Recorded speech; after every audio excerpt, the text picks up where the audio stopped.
अस्सलाम वालेकुम मुअज़्ज़िज़ सामीन, मैं हूं उम्मत। आप देख रहे हैं डिस्कवर उर्दू नॉलेज। आज की हमारी गुफ्तगू में हम साइंटिस्ट गैलीलियो के बारे में बात करेंगे, क्योंकि इसने इंसान को खला के बारे में बहुत ही ज्यादा मालूमात दी। इसके अलावा इसने घड़ी, कंपास और दूरबीन की इजाद की, जो इंसानियत के लिए एक बहुत ही ज्यादा इस्तेमाल की चीजें बाद में साबित हो रही हैं। तो अगर अभी तक आपने हमारा चैनल सब्सक्राइब नहीं किया तो हमारे चैनल को सब्सक्राइब कर लें, और अगर आप किसी और मौजू पर भी कोई वीडियो चाहते हैं तो अपनी कीमती राय से जरूर नवाजिएगा। चलिए शुरू करते हैं।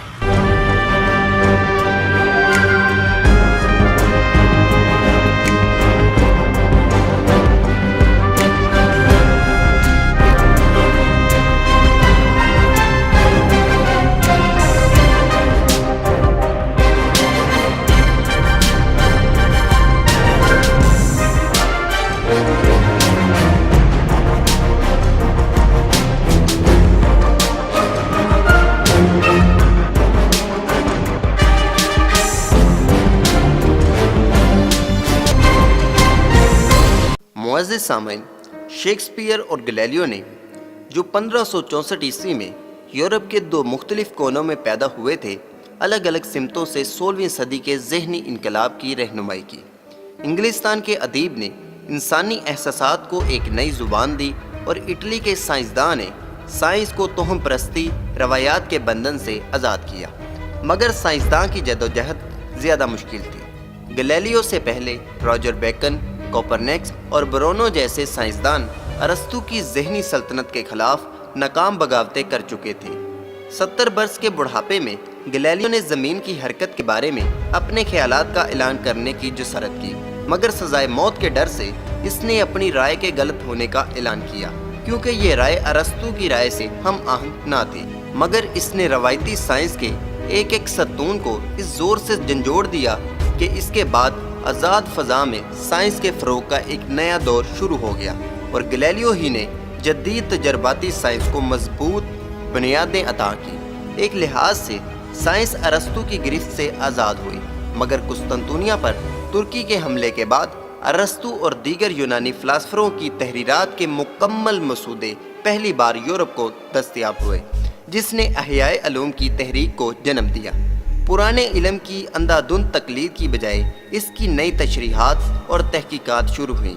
15वीं सदी तक अरस्तु का असर चुकाचंद कर देने वाली तंदुरुस्ती की तरह था, जो बिनाई छीन लेती थी। गैलीलियो ने इटली के शहर पिसा में परवरिश और इब्तदाई तालीम हासिल की। वहीं 20 साल की उम्र में इसने अपनी पहली दरियाफ्त पेश की। पिसा शहर के गिरजाघर के घंटे की हरकत का मुशाहदा करने पर वो इस नतीजे पर पहुंचा कि एक सिरे से दूसरे सिरे तक एक पूरा चक्कर लगाने में इससे हर बार एक जैसा ही वक्त लगता है, चाहे चक्कर लंबा हो या फिर छोटा। और इसी असूल की बिना पर बाद में घड़ी की इजाद हुई। बाप के इसरार पर नौजवान गैलीलियो पिसा यूनिवर्सिटी में अद्वियात के मुताले के लिए दाखिल हुआ, मगर वो ज़्यादातर वक़्त रियाजी और साइंस के तजर्बों पर ही सर्फ करता था।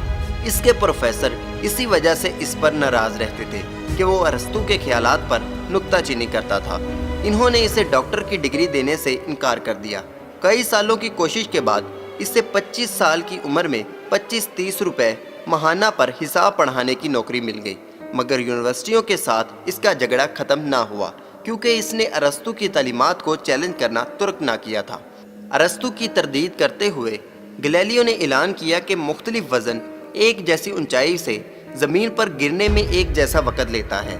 अपनी बात को साबित करने के लिए इसने पिसा के झुके हुए मीनार की चोटी पर पहुंचकर 10 पाउंड और 1 पाउंड के 2 गोले ज़मीन की तरफ फेंके। हाज़रीन ने, जो इसका मजाक उड़ाने के लिए भारी तादाद में जमा हुए थे, दांतों तले उंगलियां दबा लीं जब इन्होंने देखा कि दोनों गोले अरस्तु के असूलों की परवाह ना करते हुए एक साथ ज़मीन पर गिरे। गैलीलियो ने जदीद तजर्बात करके ये पता लगाने की कोशिश की कि एक मखसूस फासला तय करने में किसी चीज़ को कितना वक़्त लगता है। मुख्तलिफ ज़ावियों से झुकी हुई सतहों पर इसने गेंद गिराए और इनके गिरने की रफ्तार और फासला तय करने के बारे में फार्मूले बनाए। इसने ये भी साबित किया कि अगर मुतहरिक चीज़ को हवा या फर्श की मज़ाहमत ना हो तो वो कभी साकन ना होगी। इन्हीं असूलों की मदद से न्यूटन ने नई फिजिक्स की बुनियाद रखी और गैलीलियो ने इनका इस्तेमाल एक अहम फौजी मसला हल करने में किया। इसने तोप के गोले का रास्ता जानने का फार्मूला बताकर نشانہ بازی کا کام آسان کر دیا۔ باغی سائنسدان کی نت نئی ایجادات یونیورسٹی کے حکمرانوں کو ناگوار گزرنے لگی، کیونکہ ان سے روایتی سائنس کے ستون ہلنے لگے تھے۔ آخر اسے پیسا یونیورسٹی چھوڑنے پر مجبور ہونا پڑا، مگر اس عرصہ میں ریاضی اور فزکس کے حلقوں میں اس کی شہرت کافی پھیل چکی تھی۔ چنانچہ 28 سال کی عمر میں اسے پدوا یونیورسٹی میں 3 گنا تنخواہ پر پروفیسری کا عہدہ پیش ہوا۔ پدوا ایک باغی یونیورسٹی تھی جسے کلیسا اپنے نظام سے خارج کر چکا تھا، اور روایتیوں کے خلاف بغاوت کرنے والے سبھی عالم وہاں اکٹھے ہو رہے تھے۔ نئی یونیورسٹی میں گلیلیو کا بڑا استقبال ہوا۔ بڑے بڑے گھرانوں کے لڑکے اس کے شاگرد بننے لگے۔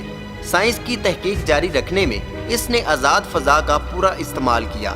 اپنی یونیورسٹی کے پاس ہی ایک عمارت میں اس نے پناہ گزینوں کی اکیڈمی قائم کی، جہاں اٹلی بھر سے بھاگے ہوئے عالم اور سائنسداں آزادی سے اپنا مطالعہ جاری رکھ سکتے تھے اور اپنے خیالات کا اظہار کر سکتے تھے۔ اس اکیڈمی میں اس نے اپنے تجربات اور مشاہدات کے نتائج پیش کیے۔ اس نے مقناطیس اور زمین کی مقناطیسی طاقتوں کے بارے میں کئی راز افشاں کیے اور کتب نما تھرمامیٹر اور دوربین جیسی انقلاب انگیز ایجادات کی۔ دوربین دیکھ کر وینس کا ڈیوڈ گلیلیو پر اتنا خوش ہوا کہ اس نے اسے تقریباً 2000 روپیہ ماہانہ تنخواہ پر پروفیسر مقرر کر دیا۔ اس طرح گلیلیو اپنی کامیابی اور خوشحالی کی چوٹی پر پہنچ گیا اور اسے مالی مشکلات سے خلاصی نصیب ہوئی۔ وہ نہ اب صرف سائنس کی طرف بہتر توجہ دے سکتا تھا، بلکہ اسے اپنی تفریح کے لیے بھی وقت مل جاتا تھا۔ اس نے شادی نہیں کی تھی، کیونکہ اس کا کہنا تھا کہ ایک انسان بیک وقت ایک اچھا خاوند یا ایک اچھا فلاسفر نہیں ہو سکتا۔ البتہ میرینا نامی ایک رقاصہ کے ساتھ اس کی ایک عرصہ تک دوستی رہی، جس سے اس کے 3 بچے بھی پیدا ہوئے۔ گلیلیو کی ابھی ایک حسرت باقی تھی کہ وہ اپنے گھر پسا میں ایک کامیاب سائنسدان کی حیثیت سے لوٹنا چاہتا تھا، تاکہ اس کی پرانی مذمت کا مداوع کیا جا سکے۔ گلیلیو نے وہاں کے ڈیوک سے درخواست کی کہ اسے درباری ریاضی داں کے طور پر رکھ لیا جائے۔ درخواست آخرکار منظور ہو گئی، مگر اسے کیا معلوم تھا کہ یہ کامیابی ہی اس کی شامت کا باعث بنے گی۔ گلیلیو نے پدوا کی آزاد فضا میں اپنے دوربینی تجربات سے آسمانی دنیا کے بہت سے راز اکٹھے کیے تھے۔ اس نے چاند کی بناوٹ کا مطالعہ کیا، سورج کے گرد گھومنے والے نئے سیاروں کی دریافت کی، کہکشاں کی حقیقت کی کھوج کی، اور اپنی حیران کن تحقیقات کو اس نے ستاروں کا پیغمبر نامی ایک کتاب میں قلم بند کیا۔ کتاب چھپنے کی دیر تھی کہ کلیسائی دنیا کا غصہ بھڑک اٹھا۔ مصنف کو حکم دیا گیا کہ وہ زمین، سورج اور ستاروں کے بارے میں اپنے باغیانہ خیالات کو ترک کر دے۔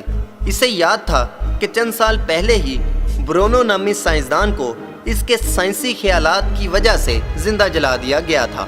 گلیلیو نے یہ حکم ماننے میں ہی بہتری سمجھی۔ گلیلیو زیادہ دیر تک خاموش نہ رہا۔ لگ بھگ 10 سال بعد اس نے آسمانی دنیا کے بارے میں ایک دھماکہ خیز کتاب شائع کر دی۔